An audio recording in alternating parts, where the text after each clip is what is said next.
Welcome back to Proxy, everybody, and today I have Exile with us. He actually has a new Eldar channel that focuses on Harlequins, which I absolutely love because, of course, as you guys know, I don't really play Harlequins that much, so it's good to have somebody on YouTube actually repping the clowns.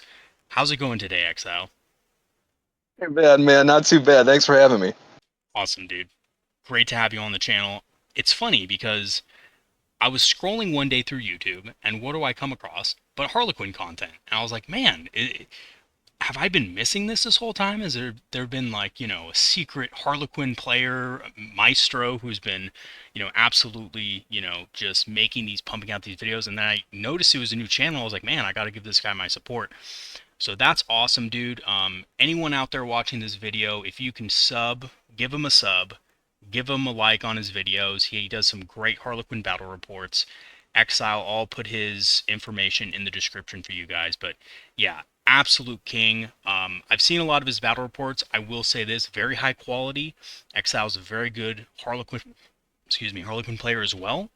So definitely check out his content, and I think you guys will enjoy it. So what I thought we'd do today is, just kind of talk about your channel a little bit and maybe go through a couple of lists and your ideas about Harlequins and how to run them in 10th edition competitively. So, tell us a little bit about the channel and the inspiration behind why you started it. So, I have been playing 40K since, oh my gosh, probably fourth edition. Long time ago, life happened, got out of the hobby for a good bit, and ended up jumping back in ninth edition, right towards the end of it. And Harlequins was the faction that really drew me. So I bought this army, I built everything up, started getting some really good games in, and then 10th edition came around, and I had nothing. They got dominated right off the bat, and it didn't seem like I had anything really worthwhile. So I swapped over to Eldar for a little bit, a couple other factions, Space Marines as well, just to see what I liked. And I ended up getting in with this play group of phenomenal players. And one of them specialized in, it was one of the worst armies in the game. I don't want to say who it is or what it was, but it was one of the worst armies in the game, and he was crushing everyone with just sound strategy and tactics. And it really kind of inspired me to take Harlequins to the next level. So I really just looked at what were some of the weaknesses, what were they lacking, and where could I fill in the gaps within the traditional Eldar Codex. And I ended up kind of stumbling on this list after playing for months and months, and found some kind of ridiculous success with it against some pretty high level players. And it just inspired me to make a channel, get it out there, and hopefully inspire some people to pull the Harlequins off the shelves and make it happen. So we're doing a little bit of strategy videos. I'll probably do some unit reviews and how I use them. And then we're doing some battle reports to just kind of give everyone an idea on what it looks like against some of the different armies. I think we have 6 up right now, but it's been fun. Absolutely, man. And it has been a pleasure watching the battle reports and seeing the strategy unfold. And you've been very good at kind of describing what's happening in the battle. So that's what I appreciate for sure. Well, we have some of your lists up, and I thought we could kind of go through them real quick and we could talk about them. Um, so you have a list that you kind of run with mixed Eldar units, Falcons, you have mostly Harlequin units, but you use Eldar units to kind of support the Harlequins and what they do best. So let's go ahead and go through the list. So this is your Harley best list, and your first character is the solitaire, which is an interesting choice because you know some people out there would say that maybe the solitaire is too expensive for what he does, but I've seen you use him with great success in your own battle reports. Tell me how you use the solitaire and how you find success with them. So I when I'm building these lists, I try to keep them as Harlequin focused as I can. I know there are some other units that may be a better or a stronger option, but the goal is not to just, throw the most, brilliant data sheet on the board, right? It's to have fun playing the army in the theme. that I want to play with. So the solitaire is an absolute must. The lone op is ridiculous. He's great for those early first turn secondaries, area denial, secure no man's land, and then in the later portion of the game, he gives me such a huge swing. If someone does not really take care of their backfield, if they're holding it with trash or like something like scouts or intercessors or, nurglings or whatever it may be, the solitaire is huge. He blitzes across the board. I can clear a home field objective. I can get capture enemy outpost. It ends up being like a 13-point swing at any point in time in a game, which is a pretty big boon for us. But beyond that, I really just use him to back up fights in the midboard, especially with some Harlequin troop units that maybe aren't getting out of something like a Falcon or have a troop master in them, just to encourage or just to kind of hope for a little bit more damage pushing in that way. But he's also really good using heroic intervention on some of our units, as well as having that precision. Against Necrons, he can be absolutely insane going for Technomancers or anything else. So I use the Solitaire as kind of a catch-all to everything, and he's been phenomenal for me, as long as you're not too aggressive too quickly. Nice. So keep him in your back pocket. Look for opportunities of weakness in your opponent. Use him to kill characters or other important things. And if your opponent doesn't respect them, then get into his backline and wreck it. I love it, dude. I love it. I love the Absolutely, and solitaire. yeah, he is actually so good right now as well, because a lot of people are bringing scouts, they're bringing intercessors, legionnaires are going to be everywhere. Just marine profiles. He by himself, even though he has 3 wounds, will wipe a 5-man squad without any issue. So he's really good at just kind of picking up trash and holding objectives. The absolute janitor of the Eldar. I love it, dude. Yeah, Picking up trash yes, and he throwing is. it in the bin, dude. I love that. I love the solitaire. He was so cool. When I saw his profile in the beginning of the edition, I was like, man, I have to run this guy. And, he's really fun. I will say that. On top of being really powerful if you use him right, he is really fun to use as well.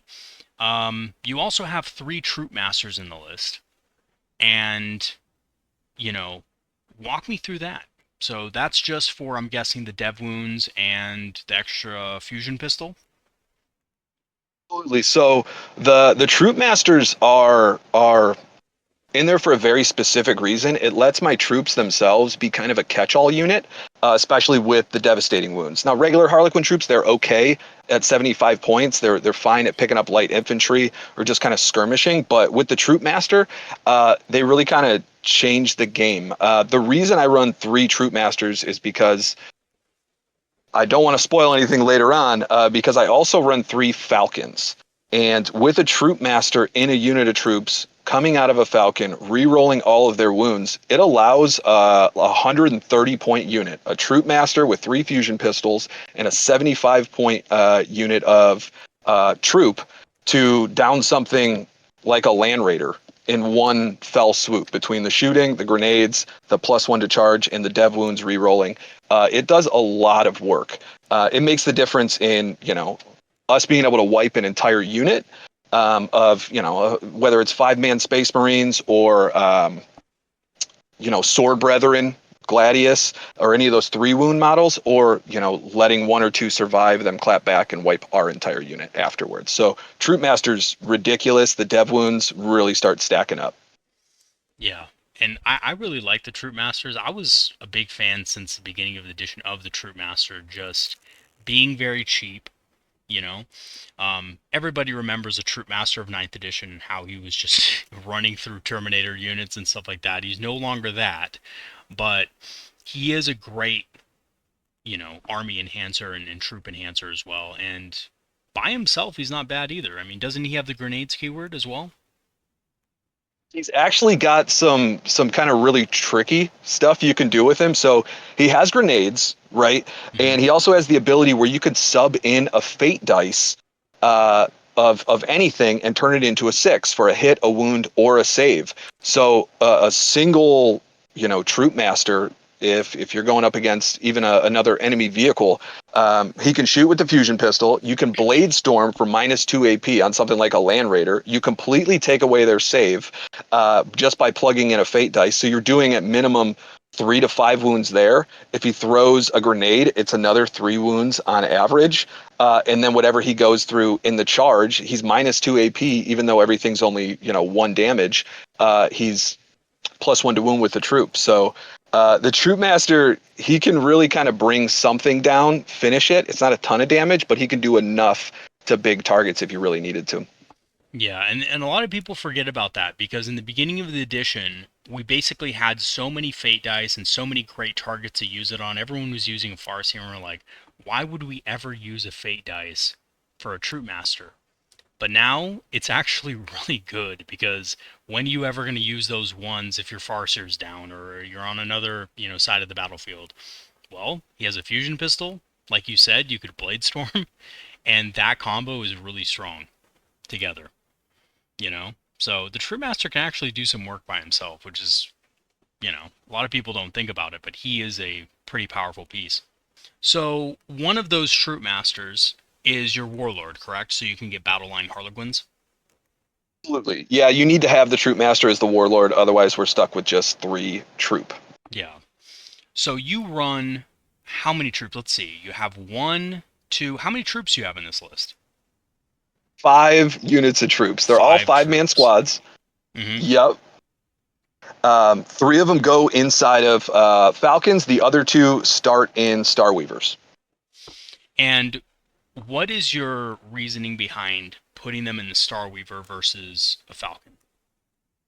So the Starweavers themselves offer a whole bunch of extra trickery, and it really allows us to out activate our opponent each turn. So one of the things I like to do with the Starweavers is at the end of the fight phase, if your Harlequins are not within engagement range, but they're within 6 inches of the Starweaver, they can hop back in. So while the Starweaver's fine, it has some Shuriken cannons, it does a few good things on its own. What I really use it for is, for example, I will let a unit out of the Starweaver to go do actions or whatever it needs to be. I'll also let a unit out of the Falcon to charge an enemy unit, and I will move the Starweaver up towards that position. Now, we're fighting a lot of the times around terrain or behind cover or by walls. So I'll move the Starweaver up to that combat on a side that's maybe not exposed, and then hop back in my troops afterwards so they don't just get mowed down by anything that looks at them the following turn. So we use a lot of the movement shenanigans. Right. I prefer the Falcons for damage output, but the Starweavers are really just there as like utility. Yeah, and they're what you have coming up the board in the mid board, hiding, making it hard for opponents to shoot them because they're very small. They're about the same size as a Venom, if not the same size. And for you guys who don't know, Venoms are probably slightly wider than a Viper, and they're about just as long. So very easy to hide behind terrain. And a lot of people might think that, oh, well, if you fight with a troop and then you get back in the Starweaver, well, the Starweaver's pretty much not too hard to kill, right? But if you position it correctly, they're not going to be able to shoot it, right? So, like you said, deploy on another side of a wall and then have the Harlequins jump back in, and your opponent can't target them anymore, basically. Yep. So, yeah, Starweavers are really good. Absolutely. And they're really actually fairly durable for 80 points because of that invul save, right? They're kind of shockingly durable sometimes. I mean, sometimes they fall to like small arms fire. I've had intercessors just bring one down. You just miss all your saves. But I've also had it tank, 3 last cannon shots off like a Predator Annihilator. So it just does what it does. But sometimes, you're perfectly fine with them destroying it, right? Our army has so many units. I have 18 or 19 at any given point in time, and most of my opponents, if it's like Space Marines or something like that, are only going to have like 10 or 12 that really engage with you. So just hopping your troops back into a Starweaver, even if you know that Starweaver is going to go down, ends up saving your troops with all your fusion pistols and your grenades and you're +1 to charge afterwards with the dev wounds. So it's really just a way of kind of sneaking in a few extra unit of troops at the same time. Yeah, absolutely, and making them just hit harder for the points, right? Because with Eldar, it's all about trading up. You know, if you can get your unit to trade up, either by just killing more right off the bat, or like with a Starweaver fighting 2 times in the battle instead of just once, it really does avalanche. You know, has that avalanche effect on your opponent. And at the end of the game, you have so much more stuff on the table than your opponent does that you can outscore them on primary. You can easily score secondary points, and that's kind of what the Eldar are good at, and Harlequins especially. So you have the troops, you have them with Neuro disruptors, which let's just clear the air on that and address the elephant in the room. A lot of people out there don't like Neuro disruptors, but I love them. I don't know why. So maybe talk through your choice in including Neuro disruptors on your troops versus shuriken pistols. So I mean, every unit has one shuriken pistol. That's all we can Right. put in it. But I like the neuro disruptors because they can punch up a little bit, especially on like the tougher 3 wound models, especially at like a 3+ save. Something like Sword Brethren again is a really big target for those. Also, just wounding on 2+, the math skews a little bit better than it would for the shuriken pistol anyway, or shuriken pistol. The -1 AP most of the time is irrelevant. Almost everything has cover. So I'd rather get that extra, plus to wound on even the harder targets. And it is kind of silly, even like the bigger orc units, mega knobs and things like that. Wounding on a 2+ ain't so bad. Yeah, absolutely. And like you said before with the Troop Master with Bladestorm, it actually is a little bit interesting with Bladestorm as well because you get that -2 AP. So, you know, it's kind of funny if you are using Bladestorm on the unit, which is insane that they can actually get some benefit out of it. Oh But yeah, Bladestorm on like the big Harlequin brick with like 4 fusion pistols and 4 neuro disruptors is actually bonkers. So it's pretty good. yeah, that's funny, man. That's absolutely funny. It reminds me of Yanari and running splinter weapons when you have Bladestorm up. It's really funny. It's like you almost wonder if GW actually intended to do that or whether that was just a slip up that they never figured to fix. But yeah, really funny. So Oh you yeah. have the 3 Falcons in the list as well. And I love Falcons with Harlequins in them.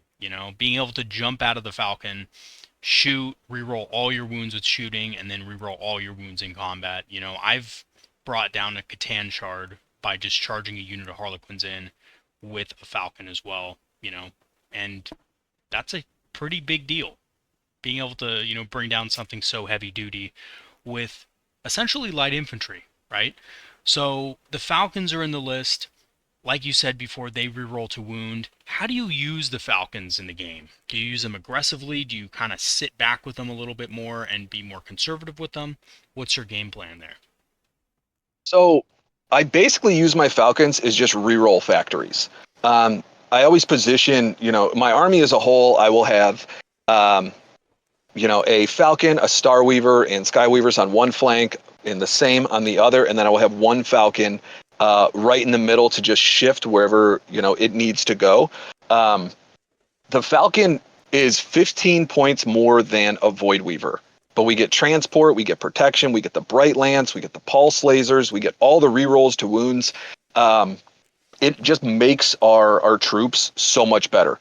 On average, a troop master coming out of a unit or a troop master and a unit of Harlequins, may get 3 devastating wounds on something. In the Falcon, they're averaging 6, which is a pretty big deal against vehicles and monsters, or just enemies with invuln saves. So it does a ton of work. I'm not very aggressive with the Falcons. Typically, they're just poking, around a corner. They're waiting to stage. And then they make the final push. The troops coming out of the Falcons make the go turn push, if that makes sense. But I Mm, don't play overly aggressive with them at all. yeah. It's funny that you say that because I actually think that's how Falcons are best used.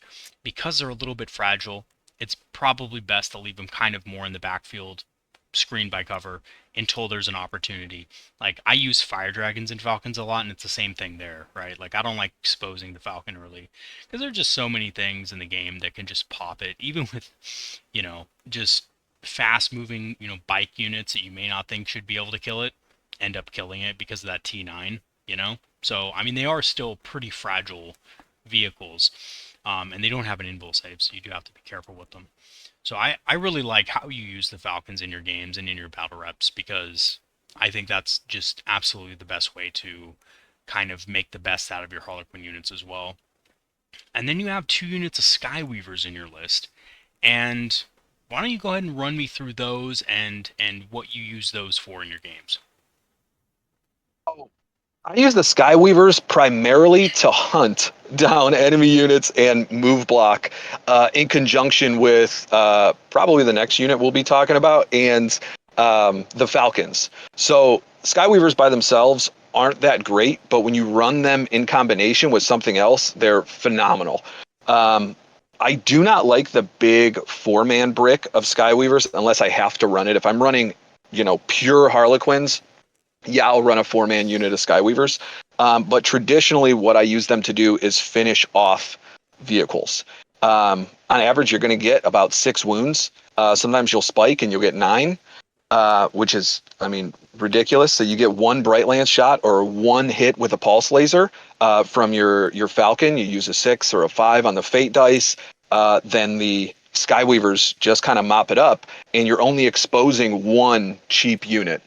So normally they'll go in, they'll blow something up, they'll screen, or they'll set on an objective and just force our opponents to have to deal with them. It is funny against like armies with like knights or anything running like land raiders or a monolith or these big tough vehicles like redemptors. The Skyweavers take all the heat right off the bat, and they're just cheap 95-point units. So it's nice. It's almost like they buy me an extra turn, just being alive. Yeah. Yeah, true. It's funny. I have a player in my group who is a Salamander player, and he's had this like really just superbly painted Redemptor for the longest time. Basically, since the model came out, he's had this thing. And whenever we play, he just hates these things because they just rip it down so fast. And it's like you can't really do anything against them. You can't smoke. You can't armor of contempt. You just have to take it, and that's why I like the Skyweaver so much. They are a great unit. Now I see here you have Star Bolas on them, and I have a question for you: Star Bolas or Zephyrglaives? Depends what I'm using them for. So I use Star Bolus for a really, really long time. If I'm using the Skyweavers to kind of hunt, if I'm running more heavy weapons, I like the Star Bolus just to make sure I can finish off something like a Rhino or an Impulsor. It's just a break point. Having the Star Bolus there are really good. Um, but the Zephyrglaives, if I was running like pure Harlequins, I would probably run a big unit with Star Bolus, and then I would run another 2 with Zephyrglaives. Um, there's no real wrong or right answer between them. I just every time I use the Skyweavers themselves, it always ends up I would rather have them on an objective, and I would rather have them move block than like a big unit of Terminators or something like that, Mhm. than charge them and die. Right. So if I know they're going to die, I would rather get the extra shots with the Star Bolus. Oh, for sure. Absolutely. Yeah. And I think that's the kind of the consensus that I came to with Skyweavers is that yes, they deal more melee damage with the Zephyrglaives, but do you always want to charge them in? Because you're just losing a lot of times your unit, because they're not going to really kill that much. I've even struggled into killing 5 Marines with the Zephyrglaives just because it's only AP -1, you know, which is Yep. a little bit lackluster compared to what they were last edition, man. But again, different way to use them. So let's talk about the next unit that you have on the list. Now, the next unit is support weapons, and you got 3 of those bad boys. And the funny thing about this is that you normally wouldn't think of using support weapons with Quins. It's not something that comes to people's minds automatically. So how did you come to, you know, put the support weapons in your list? Like, what were you thinking in regards to how they're played and how they support the Quins? Oh, this was, I don't want to say ingenuity, but one of the biggest issues that Harlequins face is they had nothing strong to hold the mid board and nothing to keep your opponents from just shoving their entire army across the board at you. Um, Especially if they're using things like transports or jump packs or whatever it is, where they just, use their first turn to move up 12 inches somewhere, stage behind a ruin, and then the following turn, their entire army's on top of you. Um, so I needed something to kind of hold the middle. So that was either going to be like a big brick of Harlequins with your Vrain or the Visarch or both of them, or it was going to be an Avatar, or it was going to be D cannons. And what the D cannons end up doing for us is it allows us to start targeting our opponent on turn one.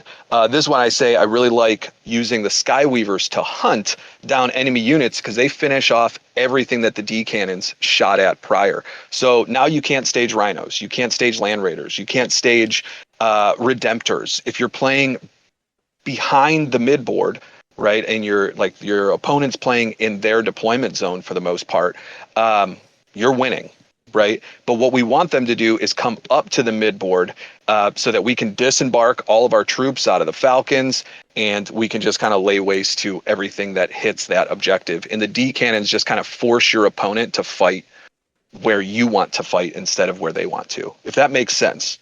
Yeah, absolutely makes sense. So the support weapons are in essence a way to get around the primary weakness of Quins, which is dealing with staging units that you can't engage with properly. Yeah.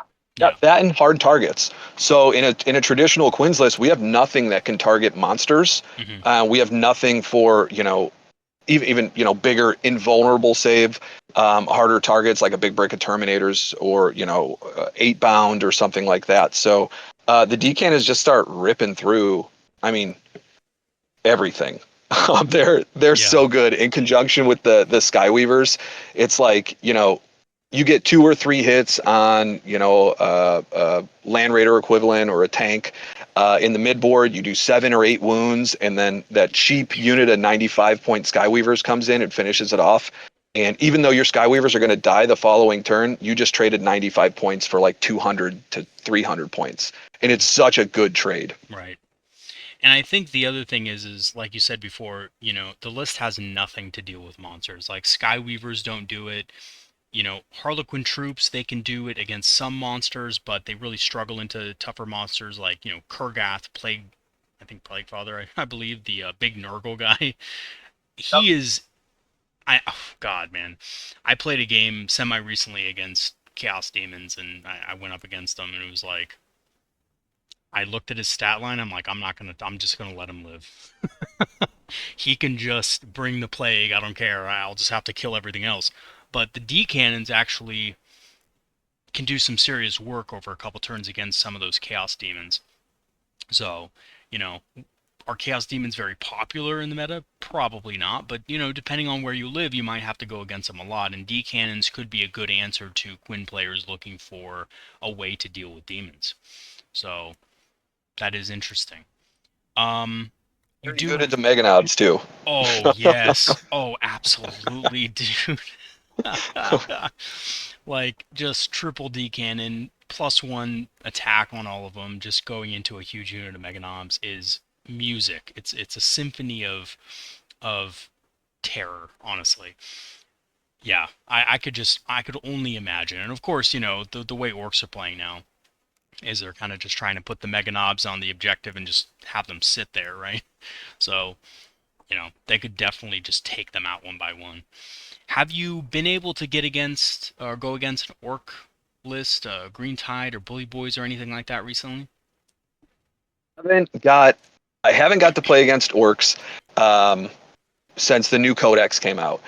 It was the only game that I had lost prior to making my channel, and we had I think I had 8 or 9 games with this exact list, and it came down to the very very end, and it was one of the first games I started playing with the list.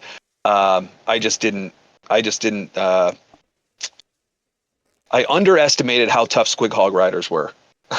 Let's just Yeah, say for that. sure. So, um, but it's not a bad. I don't believe it to be a bad matchup. Against something like Green Tide, I think I don't want to say we're favored, but I don't think it's a bad matchup in any way. Our Harlequin troops are, I mean, so good into light infantry. Anything with very low saves. Um, I played against Tyranids, Unending Swarm, and we were wiping, I mean, 2, 3 units of 20-man Gaunts or Hormagaunts or Gargoyles every single turn. I think I lost 1 unit of Harlequin troops that Yeah. entire game. Yeah. So you could for sure with this list, and just looking at the math in it, you could for sure wipe at least 1 unit of 20 boys off the table like clockwork every single turn, at the least, you know? If not two, just because of the fact that, you're coming out of the Falcons, you're getting +1 to wound against them, so you're wounding on fours, you're re-rolling all your wounds, and that's really what it comes down to. A lot of them are devastating, so the arcs don't get their 5+ invul save. So for sure. And then, of course, D-cannons, it may not seem like they're that great into them, but, I mean, +4 attacks with D-cannons because they have blast, right? So, It does work. I did the math, and if I believe coming out of a Falcon, the troop with the troop master and all the rerolls, if the Falcon fires or we throw grenades, if it just fired its shuriken cannon, I think we bring out about 16 or 17 uh, orcs from 1 unit from one of our Harlequin troops. So it's not bad. yeah, that is absolutely awesome. That's almost as efficient as Wind Riders with the whole combo setup. Actually, I think maybe even a little bit more efficient as well, I mean, they don't have the Overwatch, but they have the sheer power to just wreck the unit, and you don't really lose much in return, right? You only lose the Harlequin unit. That's about it. Okay, Tie them up in so combat. If they don't die, you're even better off. oh, absolutely, because I mean, do orcs really kill you back? Probably not, unless the Mad Doc or whatever he's called, the Pain Boy gets a lucky syringe and does a bunch of mortals. But other than that, I mean, you have a 4+ invulnerable save in combat, so it is kind of hard for orcs to hit back effectively against you. So, rounding out the list, you do have 2 units of Swooping Hawks, and I suppose these are just for secondary scoring, but do you use them any differently than you would in a normal Eldar list, or are they pretty much just the same? Pretty much the same. I use the swooping hawks. So to score secondaries, investigate signals, just kind of nonsense. But mostly what I use swooping hawks for is move blocking. So I like to kind of focus on one section of the board at a time if I need to, and then just move block the rest. And because those swooping hawks have that 14-inch move and they can, advance up to 20 inches, you can get them wherever you like. So they're really just there as utility to make sure that your whole force, my opponent's whole force, just doesn't come crashing into me over the first couple turns. Because what I'll typically do is turn one, our opponent moves up, they stage, I destroy some units. Then we move up or whatever it may be. But after my go turn, because really you only get one big go turn with Harlequins when everything's getting out of the Falcons. I'll destroy whatever I need to destroy and then just hold, 1 or 2 objectives for the remainder of the game. And then those swooping hawks just buy me a couple extra turns. But you really don't have to engage after like turn 4 or, after turn 3 in most games. So I just Yeah, use them to block. yeah, absolutely. Most games by turn 3, most of everything is dead. That's just the Yep. nature of 40k. It's like, yeah, turn 3, turn 4, everything's gone. Unless it's a sweep, everything's basically gone on both sides if you've played it right. So, yeah, Swooping Hawks really good unit. I love Swooping Hawks so much. They need a new plastic kit. We need to get new plastic kits for Swooping Hawks and Warp Spiders and all that stuff. Man. Okay, so that's the first list, and this is your tried and true, kind of Harlequin slash Eldari kind of matchup, or mix up, I should say. What if you were running pure Quins, basically? So, yeah, so Pure Quins is tough. Um, one of the it's so hard because they lack so much, especially that kind of mid board presence. So I'm not a huge fan of Void Weavers, Hmm. but if you're playing pure Quins, like you have to play them. You don't have another option. We don't have enough units to even fill out a really good 2,000 point list with without Void Weavers. So Yeah. um, I really, my game plan would still be Death Jester with Fate's Messenger. Hmm. We'd still be running the Solitaire. Hmm. I'd be running all of the Troop Masters. But with the exception, since we don't have Falcons or anything like that, the way the troops would break down, I would run 6 units, right? 4 of them in Star Weavers, and then 2 of them would have to just be big units maximizing the devastating wounds Hmm. from the Troop Master. And this would just have to be a counterpunch unit for the mid board. Yeah. We would, I mean, that's kind of our only hope to control those objectives. But being that we have these big units, throwing grenades, using Blade Storm, um, your lightning fast reflexes will be huge at keeping some of them alive. They could do a ton of damage. It's just about kind of mitigating the punch back afterwards. So Right. um, the the list would be tough. It's a different it's a different mindset, right? I don't really want to draw my opponents into me like I want them, like I do with the other list, with the Falcons and the D cannons. I really want to keep them pushed back in their deployment zone, so I can just rack up as many points as I possibly can for the first few turns, because I know I'm going to get tabled Right. if that makes sense. Yeah. So the troops are just on foot. They're just staging with their normal movement and advance rolls, getting up the board. Nothing in reserve. Or do you rapid ingress one of the units of troops? No, I would No. put nothing in reserve. Yeah. No, and I have a game coming up with this against Marines. Hmm. Um, and it's pretty good. I mean, it works pretty well. It's just not as efficient as having just a couple Eldari units, which is unfortunate to say because I'm a Harlequins player through and through. Hmm. But Yeah. And I think that's a good point that you bring up is that in some matchups, and maybe even in all matchups, if you're playing pure Quins, it wouldn't really be worth it to keep a big unit of Quins in reserve to rapid ingress because you really don't have the board presence to do it in the first place, right? it's a big unit. They have to come in off the board edge. Um, Most of the way that this army would function and the way they would have to play is by essentially moving your entire army from one section of the board to another. So, if you have 3 objectives in the middle, we would want to push a good number of our troops and our Star Weavers, our Skyweavers, Void Weavers up towards that specific angle and just wipe out a section of the board as best as we can. The following turn, hopefully we're getting back in Star Weavers. We would either want to jump out again and go towards the mid board, or the other objective afterwards. So it's kind of tricky. A lot of this would most likely involve just move blocking, but I don't want to strand a big 11-man unit or 12-man unit of troops on one side of the board where they had no hope of engaging anywhere for the rest of the game. Right. And the Right. So other, I'd want yeah. to keep them close to the middle. Oh, absolutely. And the other thing is, right, like your opponent can just screen that area of the board if they really wanted to, right? Like some armies, not every army, but some armies like other Eldar players or, Nids, for example, gargoyles, have the ability to really just screen you out. And then Yeah. you can't even come in. And it's like, well, my Harlequin unit just stuck. So, yeah, that's a good point. And I think a lot of players might take a unit of big Quins like this and just throw them in reserve and say, well, I'll just rapid ingress them. That's a good idea. But sometimes it may actually be a trap.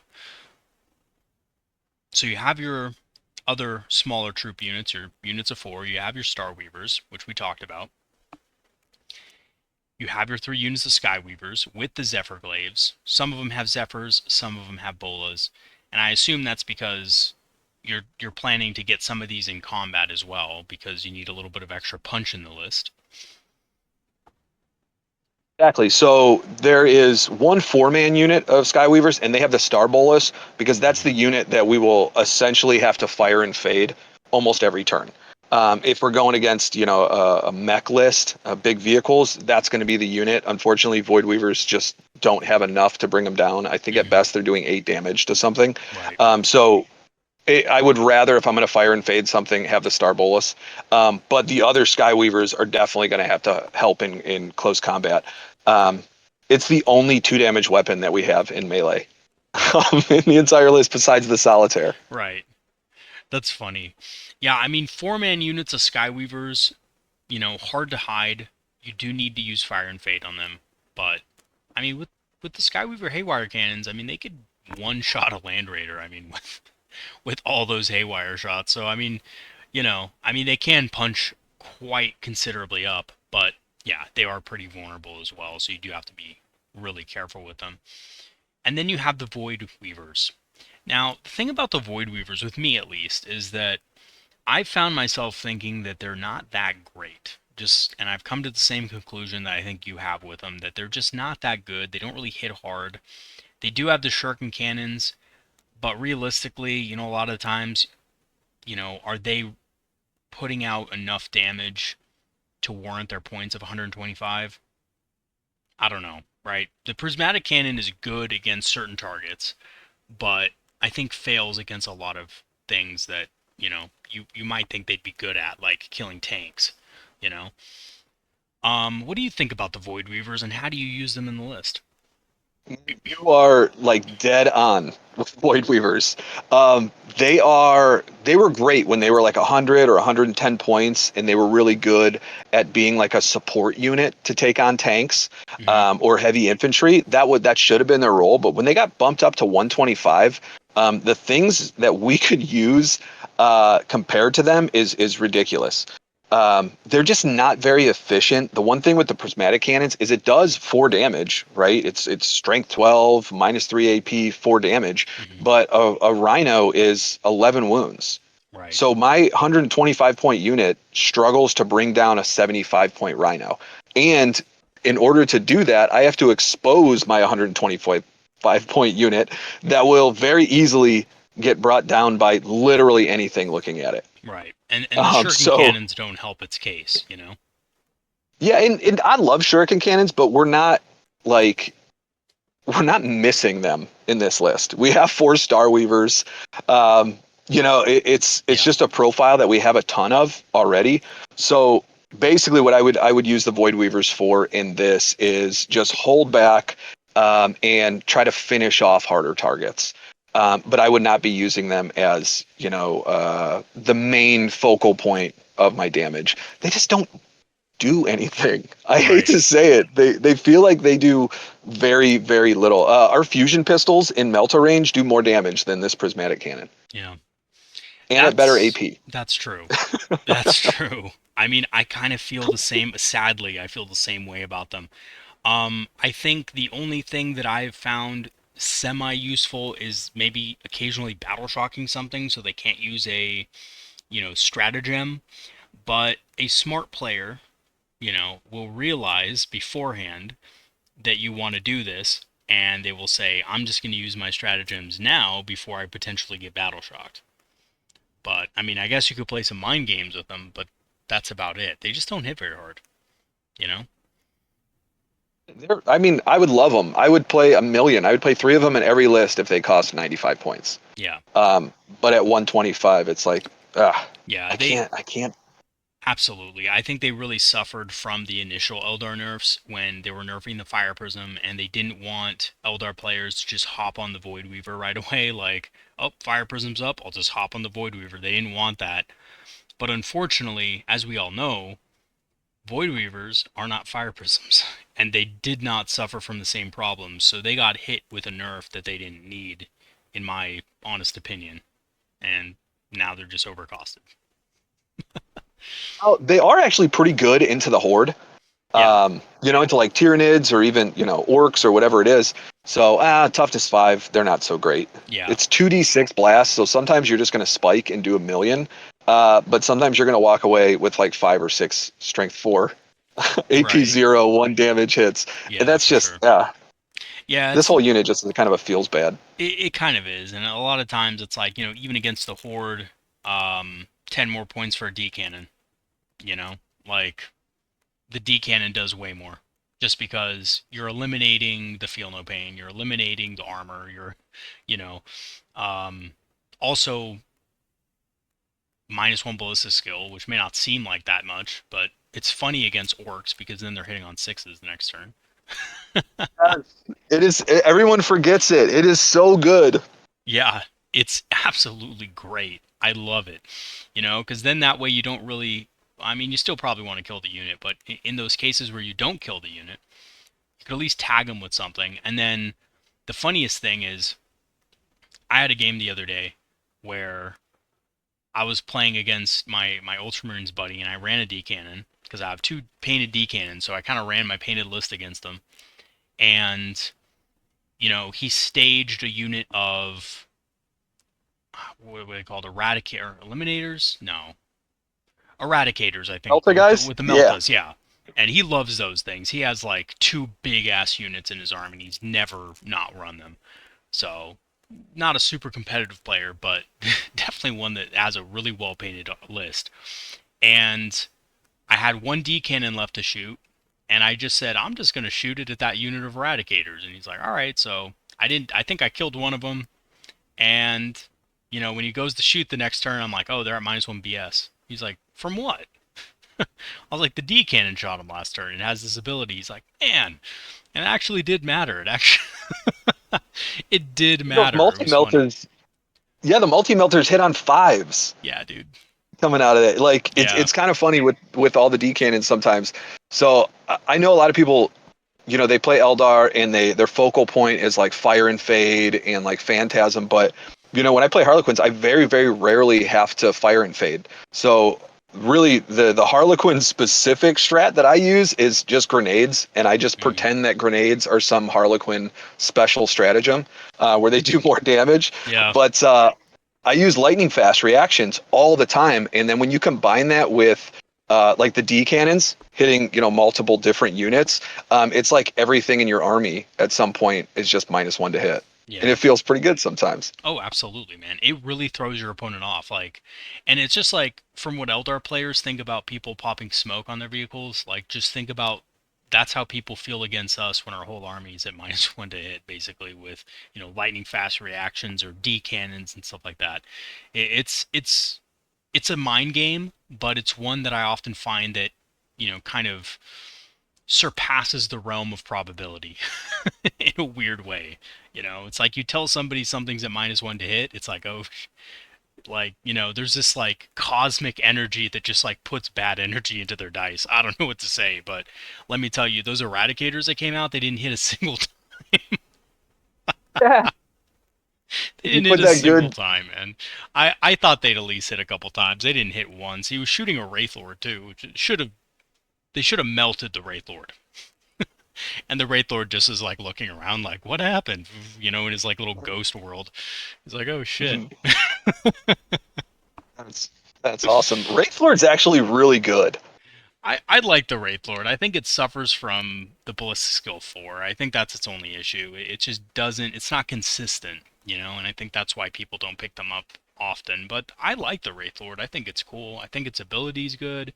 Being able to pick up free fate dice on kill is awesome. It gets two heavy weapons and flamers, ghost sword. Like it's a solid piece. It's just it hits on 4 plus, and I think that's really where it gets a lot of people. It's funny, before Fate Messenger got nerfed, I was running a Wraithlord with a Fate's Messenger Spirits here, and it was like the most OP, like hidden OP shit in the game. It was just like people would walk into Overwatch range and they'd instantly get hit by two Bright Lances that were auto hitting and auto wounding. That's pretty good. Yeah, That's pretty good. Yeah.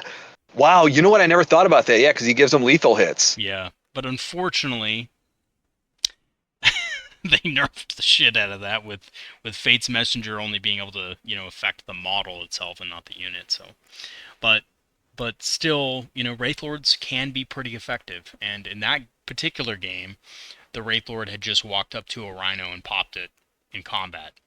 So, you know, consolidated, and then of course intercessors don't really fight Wraithlords well. They don't. Yeah. So yeah, Wraithlords can be good. It's just it's. Let me ask you this: would you ever consider running a Wraithlord in a Harlequin list? Because they had the old Harlequin Wraithlords. Would you ever consider that and kind of like making it part of the list, or nah? Funny. So that's awesome that you said that because when I first started this is why I'm saying Wraithlords are actually pretty good. When it was one of the first iterations of this, when I was looking for something to hold the midboard, it was two Wraithlords. Mm-hmm. Because yeah, you're right. They used to be part of the Harlequin Codex, and I thought that would be a little bit more thematic. They're pretty good. The fours are a little tough, but yeah, I would absolutely. And you know what?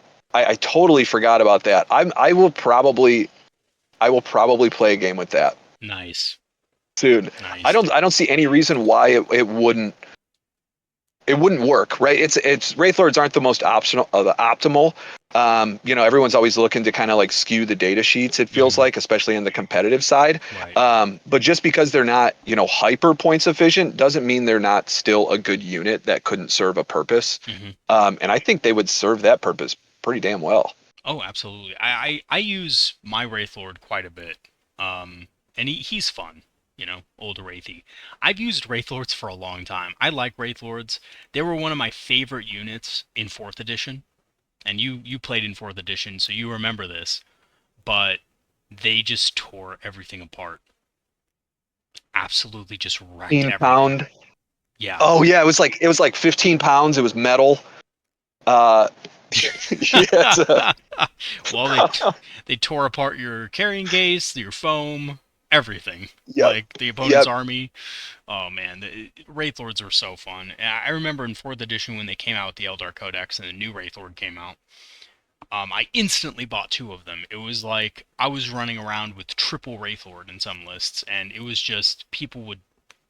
Oh, they called me the Cheldar player, the cheesy Eldar player, because I ran these 3 Wraithlords. But it was just so fun. They're great. I'd run them with the Bright Lance and the Ghost Sword back in the day. For all you guys wondering out there, back in the day, Wraithlords ignored all armor in combat. You could give them a Bright Lance. You could give them all the heavy weapons. They hit on 3+. The Ghost Glaive was absolutely insane. It gave them like an insane strength. So that was awesome. And then they had the flamers, of course, which are, just like flamers today, auto hits. But the cool thing back then about Wraithlords was they just mowed down vehicles like no other. Absolutely mowed them down. There was nothing that could stop a Wraithlord charging into a vehicle and just popping it in one hit. And they killed everything. Terminators didn't matter. And the funniest thing was Terminators striking back were wounding on 4s. And back then, it was really hard to kill a Wraithlord because they were, toughness 8. You couldn't kill them with normal infantry. But of course, now it's a different story. But yeah, Wraithlords back in the day, man. Whew, man, awesome. And I think Got they're 3 of still them good. on the shelf. Well, yeah, I ended up Yeah. selling 2 of them, and I only have one left now. And I want another one, but the problem with Wraithlords, I think, right now for me, is that in my current play style, I don't really find room for them in bigger games because I only have one. So if I do use them for to bully the midboard or to hold midboard, they just don't do well because it's only one of them, so it's really easy to pop. You know, actually, it's funny. I was expecting him to die to those eradicators, but I just got lucky. He gives back fate dice now too, doesn't he? Yeah, he does. He gives you fate dice when he kills units, which is very helpful. Because it gives the Wraithlord a kind of different angle where you can find use out of them. Like for example, Wraithlords aren't going to always have the best targets, so you give them the dual Bright Lances, and maybe you see a land speeder or something like that, and you're like, well, I could kill the land speeder with my Warwalker, but if I kill it with the Wraithlord, I get a fate dice back. So sometimes it's worth it to use a fate dice on the Wraithlord to make sure he kills that land speeder, so you can just regenerate it. So there's some cool synergies that the Wraithlord has that other units just don't, right? Like if you use a fate dice on a Warwalker, you're not getting that fate dice back. If you use a fate dice on the Wraithlord, you could get it back against the right target. So there's some pros to Wraithlords, but they do hit on fours, and sometimes that feels bad when you roll two threes, and you're like, man, this thing really should hit on 3+, but it doesn't. So, but What if you're using them in the midboard to go fight? That's not so bad. yeah, it's really Even not. if you're just tying up units. Yeah, if you're using it as more of a combat lord, and then maybe you don't give it the bright lances, maybe you give it the shuriken cannons. Like I had a video a while back where I talked about that. If you do use your wraith lord in the midboard, and you're not using it as like just a more durable bright lance platform in the backfield, then you can give it shuriken cannons instead. And shuriken cannons are good with the wraith lord because of sustained hits. So you're kind of gaining back what you would lose in hitting on a 4+. I like that. Now I'm not like, look, I know it's not going to be like the absolute like best unit, but again, I'm not for just slamming the best things on the board.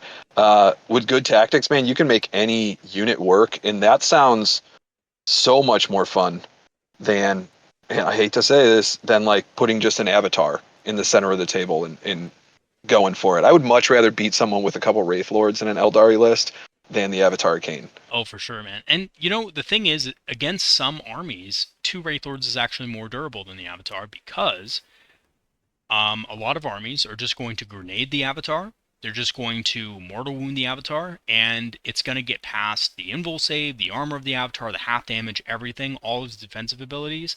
So when you account for that, Wraith Lords actually just have more wounds. you know? So Wraithlords can be more durable into certain things, and they also have more firepower as well, right? They have weapons that reach farther than 12 inches.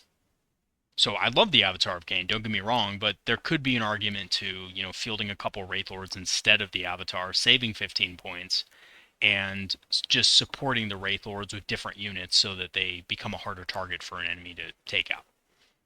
Because I mean, by now you're going against an Eldar player. If you're a competitive player and you know the game very well, you look at an Avatar of Kane, you're like, well, I'm going to grenade them. Of course, I'm going to fire some anti-large against them, see how that does. I'm probably going to use Oath of Moment on them, so I'm rerolling all my hits. And then I'm going to tank shock. I'm going to have my Brutalis or my Dreadnought or whatever go in there, tank shock him, do a bunch of mortal wounds to him. And then when I attack, he's probably going to die. And like if you have two Wraith Lords, they can't really do that because they can kill one of the Wraith Lords, but the other one's right there to counterpunch. You know what I mean? Well, you hear it here Yeah, first. you I'll be heard it here running Wraith first, guys. Lords with Harlequins. It sounds like a fun, you know, It could be fun, way dude. to break that up. Do you have them painted up like Harlequin models? They're in the same scheme Cool. is all of mine. So Yeah, for I'm not sure. a diamond painter. Yeah, I do not have the patience for that. I got too much work, too many things going on. for sure, dude. But I appreciate people who can sit and do that. My hats off to them. But I basically painted my entire Harlequin army with an airbrush in like one sitting. Yeah, Um, yeah. nice, So dude. they don't look so bad, but No, I like how you painted they're your guys fun. blue and orange, man. That's cool. It's a cool scheme. Yeah. I'm thinking of I recently sold a box of Harlequins to somebody, but I'm I'm thinking it's weird. I have a problem with selling and buying stuff. I'm thinking of buying another box of Harlequins, painting them up with the diamonds, but I'm also like kind of considering not doing it because I'm kind of intimidated by it, you know? Um, the diamond painting, I've seen some tutorials on YouTube like, "Oh, diamonds done easy." And I'm like, "Oh, cool. This will be super easy." And it's like not. It's like, no, this is not Not. easy. Yeah. It's like Yeah. I'm looking at the video and it's like this guy, look at how easy it is just to paint the lines and then fill in the I'm like, no, that's still hard. Like They haven't seen my hand. oh my god, dude, I need a stencil or something, but like, they're so small. I could probably do it on the bigger models, like I could probably do it on the Starweaver, but doing it on the like the little Harlequin models just seems so difficult, you know? It is what Tiny it hand. is That though. wouldn't be me. Yeah. I'd be shaking. into like oblivion, propped up against a table, duct taped to a chair. Who knows what I would be doing to try to get those diamonds done. That is so I funny, need a man. chiropractor afterwards. Yeah. That's awful. It's funny. I played with a guy in college who awesome dude. He could not paint because he just had a shaking hand and he was just like, fuck, I can't even fuck it. I'm just I'm just gonna like leave him gray. Oh man, which is fine, whatever. But sometimes, painting's not for everybody. Like it certainly wasn't for me when I first started playing as a kid. Like I was just focused on playing the game. I didn't really care about how they're painted, you know? Um, which is funny because when I first started playing Eldar, it's like the first time I actually started caring about somewhat making them look okay. And like I look back at those models today and I'm like, oh god, I thought that was fine. I was okay with this, and it's like, you see those meme videos of like thin your paints, it was like that. And I was like, well, I got the colors right, you know. Fast paints are like the hero now. Yeah, But exactly. Back in the day, like when we were younger, like we didn't have those. We didn't have those new young fangled things. You kids nowadays have it so easy. no, ours was hard. Those old Citadel pots. You Oh, remember painting with those? They crust over in like a week and a half. They cost like yep, $14.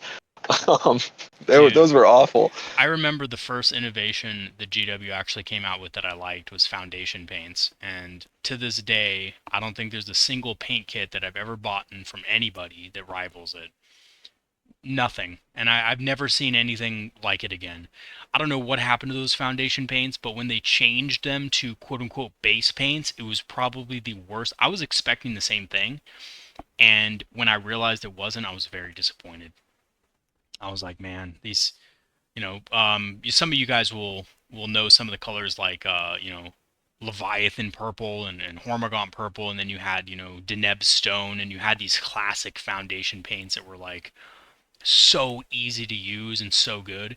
I don't know what happened to them. Maybe they were too expensive to make, and GW said, "Nah, we want to be on the cheap with this." But man, those were really good paints. And then my second favorite thing that GW came out with later on was washes. Washes were cool. They revolutionized.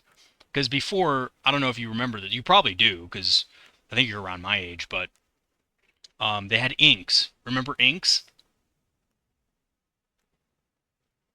No?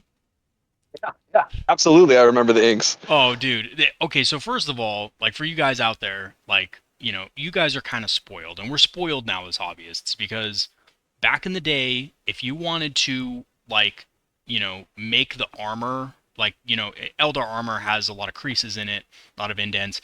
If you wanted to put any kind of shade or, make it darker in there, you either had to be a really good painter or you had to use an ink. And basically what an ink was is it was this kind of, just like it is like pen ink kind of consistency, and you put that and you had to very delicately put the ink in between each indent you were kind of painting it. And if the ink got anywhere else, you had to repaint that section because it just messed up whatever you were, trying to paint over it or whatever. So there was a unit of rangers in particular that I painted. The armor looked so messed up because of the freaking ink, man. Like, so you guys are spoiled with the washes. The inks were just so bad, man. They were hard to use. I ended up taking, when I got back into the hobby, I was kind of nervous getting into painting, and I started enjoying it a whole bunch more, which is legitimately, I probably had maybe 8,000 points worth of Eldar Hmm. when I came back, and they were all painted, the way I have them painted now. And then I saw my Mira paint scheme, Oh yeah. the green and blue. And legitimately, the only reason that I bought a Space Marines army, why I started that, is because I wanted to paint an army in those colors. Hmm. So on my battle reports, you'll see some of the Marines, and they're Mimira. Nice. I pretend that they're salamanders, but it's because I like Mimira. So That's funny. um, yeah, but we share all of our stuff, my gaming partners and I. So sometimes you'll see, different units come in. Sometimes we'll proxy some things, but no, we got a pretty good game space. But Nice. it's yeah. Chimera Space Marines. That's funny. Well, I mean, if you're gonna paint Space Marine something, paint them like Eldar, because that's how we roll. That's it. Oh, that's funny. It's funny because, I've played the first army I got was Imperial Guard when I was a kid, and that's because my friends pressured me into, buying them instead of the Eldar, because I really wanted the Eldar. I was like, dude, those guys look cool. And then my friend was like, dude, those guys are, he said something that, probably any young boy would say against, space elves, and he's like, no, Yeah. you can't get those guys. Those guys are, weak. He said another word than that, but he was like, get these guys instead. And it was like catachans, like the big muscle guys. Like, get these guys with lots of muscles. Do you think those Eldar are going to be able to stand up against these muscled men? And well, I was like, yeah, I guess you're right. But I mean, and then you look at of course, the rules of it, and it's like, actually, Eldar just obliterate Imperial Guard like nothing. It's Yep. Obliterate like, a whole army of Rambo looking guys. yeah, like the lesser species they are. Yep. Always. Always. Dude, oh my God. I remember having such a hard time with Imperial Guard playing them, and I just didn't even know the rules. And then I switched over to Eldar, and I remember when I picked them out, the employee was like, now, just to let you know, they are really hard to play. And I was like, that's okay. I just like them. I just want these. And he's like, all right. And then, of course, 40 losses later, I realized, like, yeah, they are really hard to play. Like, for sure. 100%. But that's what makes them so fun, And I think, Harlequins are kind of, to me, the epitome of that. And that's why I think it's so cool to have somebody on YouTube doing, pure Harlequin content. I mean, it's just really refreshing to see. And also, for the future of Quins, I mean, we really want to see them, get a detachment at least, or get some new units. Like, we want to see them expanded because there's such a cool aspect to the Eldar. And I've always liked Quins ever since I realized that they existed in the Eldar universe and in the Warhammer universe. I've always loved them.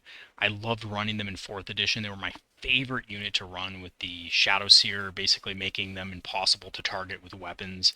They were just so cool. And to this day, I just have a special spot in my heart for Harlequin. So, dude, it's awesome that you're doing the channel. And do you have any closing remarks that you want to, lay out for the viewers about maybe some future plans or how to play Quins, or some advice for Quinn players that are struggling right now? Yeah. Now you kind of caught me off guard, but you know, really, the whole reason I created my channel is to hopefully inspire some people to pull them off the shelves. I know there are a ton of us, just like me, who have a whole bunch of Harlequins, and we feel like we kind of got dumpstered when 10th edition came out. But the reality behind it all is they're not bad. It's just how familiar you are with the army itself. And that's why I wanted to do, what I'm doing now. Just to show that it's not always about the data sheet. Sometimes it's just about how you function as an army as a whole, instead of, just the individual units themselves. And we can absolutely be successful. In the future, I'm most likely, I'll keep doing the battle reports as long as I can keep getting opponents. My Space Marine opponents no longer want to play against me. So we'll see what we can do there. But we'll do some more battle reports. I'm probably going to do some more in-depth tactics videos. On just how I utilize these units to success. And just kind of keep at it. If everyone likes the way I do the battle reports themselves, I'm more than happy to jump into some other armies, in that sphere. But really, I'm all about the Harlequins. I'm fine doing something like Ynnari, or even some Dark Eldar. No, I'm not going to do Dark Eldar, but I will do Ynnari. Do you do you Now that like we're do thinking you about like it. Dark Eldar? Do you like the Darkin? I don't. I don't. I like that the Harlequins kind of play good guy and bad guy at the same time. So I like being able to shift between the two, but that is really just the Ynnari side of things. I think Dark Eldar could have been really good before they got their new detachment, if they would have just utilized Harlequins as an ally a little bit more. Mm-hmm. I don't think anyone realizes when you go through all the data sheets, for a lot of the aspect warriors, right? The striking scorpions, the dire avengers, the howling banshees. Hmm. Um, the Harlequin troop actually does more damage on average than any one of them for much cheaper, including when they have their Phoenix Lords, except for the Dire Avengers. Um, like striking scorpions are great. Everyone thinks it's amazing. You get sustained hits, you get dev wounds, but you don't get dev wounds against um, monsters. You don't get dev wounds against vehicles. So your Right. striking scorpions are still only good at 0 AP into very few units, and they're only strength 4. So you're wounding most things on 5s. Right. Your troops are wounding almost everything on 4s as far as infantry, if not 3s. They get -1 AP. The leader gets -2 AP. They get dev wounds. They get grenades. They get fusion. I mean, in comparison to fire dragons, a unit of Harlequins with a troop master does almost just as much damage, if not just as much, but more guaranteed damage than a unit of fire dragons against the same targets. So it's kind of wild that Harlequins got thrown to the wayside for some of the other units, but it's nice that hopefully people are picking up on that fact now. Yeah. I definitely see more people including Harlequins in competitive lists because of the same reasons that you're saying, you know. Um, Something that again, striking scorpions and some of the other combat units in the Eldar roster don't have is grenades, which makes a big difference, you know, and they don't have good ranged weapons, you know, like Harlequins do. And Harlequins just do more damage against more targets in general. They're much more generalist. And I think GW probably realized that in the last, you know, points changes because they did decrease the cost of striking scorpions and howling banshees and stuff. But even so, you know, I'd much rather probably in general pay 5 more points if I just want a unit to deal pure damage. I would pay the 5 extra points for the 2 extra fusion pistols, the 2 Neuro disruptors, the grenades, the you know what I mean? Like everything they get on top of it. Um, for sure. So, you know, absolutely. It's been cool to see like people bring Quins to tournaments and just absolutely wreck them. And you said you were open to running Ynnari a little bit, maybe a little bit of your brain action. Oh yeah, absolutely. Yeah, she's cool. Yeah. I mean, technically, you don't Yeah. even need to run Ynnari to run her, right? You could just put her in the list and say, "Hey, here's your brain, bitch." Yeah, yeah. I in my last game I had Yvrain with the big brick in the middle. Yeah, That's against awesome. Grey Knights. Oh yeah, yeah. So I liked that battle report. I especially liked the fact that he was running so few models. He was just running the the Dread Knights or whatever. Oh man, that's funny. that game was so boring. It was so boring. That mission is awful. That priority targets with hidden supplies. Yeah, It's for like sure. you don't even play a game for 3 turns. Like Yeah, everyone just sits back, and then on turn 4 and 5, you hope that you win. yeah. There's no So, incentive to come forward, unfortunately, for a lot of armies in that setup.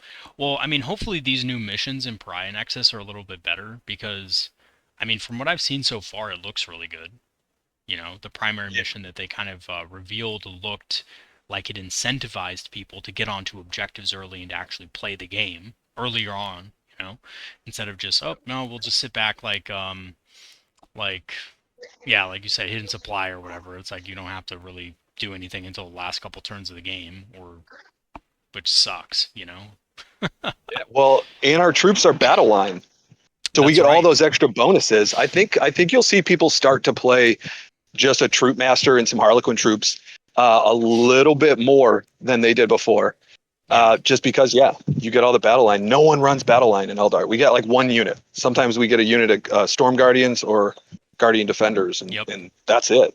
Yep. So, I'm really excited to see that as well. I think, you know, a fast melee unit that can also like get onto objectives and score additional victory points could be really good, you know. yep. And I do think you'll see way more of that, of course, when those missions come out. I'm stoked. I think the Eldar are going to be on top for that. I really do. I think from what I've seen, the Eldar are going to dominate it, you know. And I mean, maybe I'm just an Eldar lover, so I'm just looking at everything like how can how can I destroy the balance of this data pack, and how can I destroy the balance of this index and stuff. But honestly, like it seems like it's pretty strong in our favor, you know. Have you gotten a chance to Yeah. look at more of the Pry Nexus reveals? Oh yeah, yeah. The Autark Wayleaver is going to be just absolutely insane. Oh, dude. And you know what I was thinking about? I was thinking about running a game against my buddies, and they know the same thing. I mean, they're very aware. They've played me enough to know, like, oh, shit. Command insertion, I have to watch out for that. And what I'm going to do in the first game, I'm not even going to pick it. I'm going to pretend like I'm scoring that one, and I'm going to keep it secret. And then I'm actually just going to go and score something else. I'm going to pick a different secondary mission or secret mission, and then just totally like mind fuck them, and just be like, yeah, actually I chose unstoppable wall or whatever that is, where you hold all three at the end. Oh yeah, Yeah, because it's funny because in the games that I play, I know for a fact, like I kill so many units, like they're not going to want to try to hold mid objectives. They're just going to kind of retreat and screen out the home objective so the Autark Wayleaper can't get there. I'm going to pretend the Autark Wayleaper is going for it, and then I'm just going to put like at the, I have to probably go second for this to work, but just at the end of the game, just put 3 units on the center objectives and say, "Good game. I actually did not want to score command insertion. This is my other secret mission." well, yeah. And I think that's the fun of it too. Is Yeah, like you're just playing rock paper scissors with your opponent, and it's so you fun. can bait them. And uh, I think it just plays right into what I love as playing Eldar. And when I saw the secret mission mechanic, I was so excited. And I read the secret missions. I'm like, oh, dude, this is gonna be so fun. It looks fun. And I will say this, like a lot of people's problems with Leviathan is a lot of the missions are boring, you know? yeah, And now we're finally getting some fun stuff in there, so that's good. So we'll see a lot yeah. more cool stuff. All right, I man. can't imagine a. Yeah, What were you gonna say, sorry. Go real ahead. quick, before we end I was the gonna video? say I can't imagine. I can't imagine playing a different or a better faction than Harlequins for all the tricky new secret objectives. Oh, It's like absolutely, dude. such in theme. It's gonna be so cool, and your battle reports, I think, are gonna be awesome to watch during that time, man. I mean, they're already awesome, and they're gonna be even funnier, dude. Like when the new rules come out. I think, what is it? July is when they're coming out. I believe so, but I'm not entirely sure. Yeah, no, that'll be cool. I'm stoked for it for sure.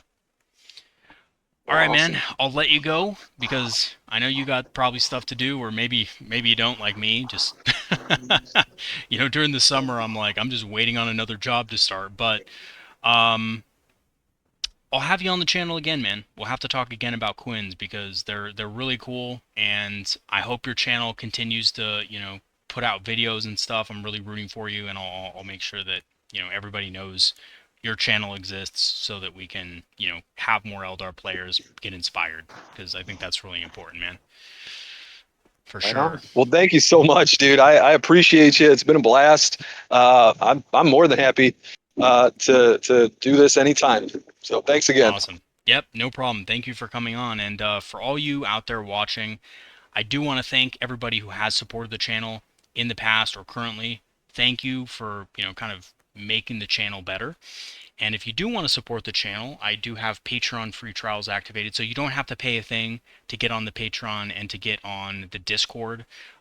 Everybody who signs up for a free trial will get that link, so you can come and join Exile and me. Exile is a part of the Discord. We have a bunch of other cool Eldar players on there who love talking strategy, tactics, and hobbying. And so if hobbying's your thing, we definitely have some really top tier painters on there who post their stuff quite frequently. And you probably have seen a couple of things on the channel regarding that. But come join us. We'd love to have you. And of course, if you want to grab some Eldar inspired apparel or some discounted Eldar minis, I'm an Amazon affiliate, as well as, I do have a channel store page. So check those out.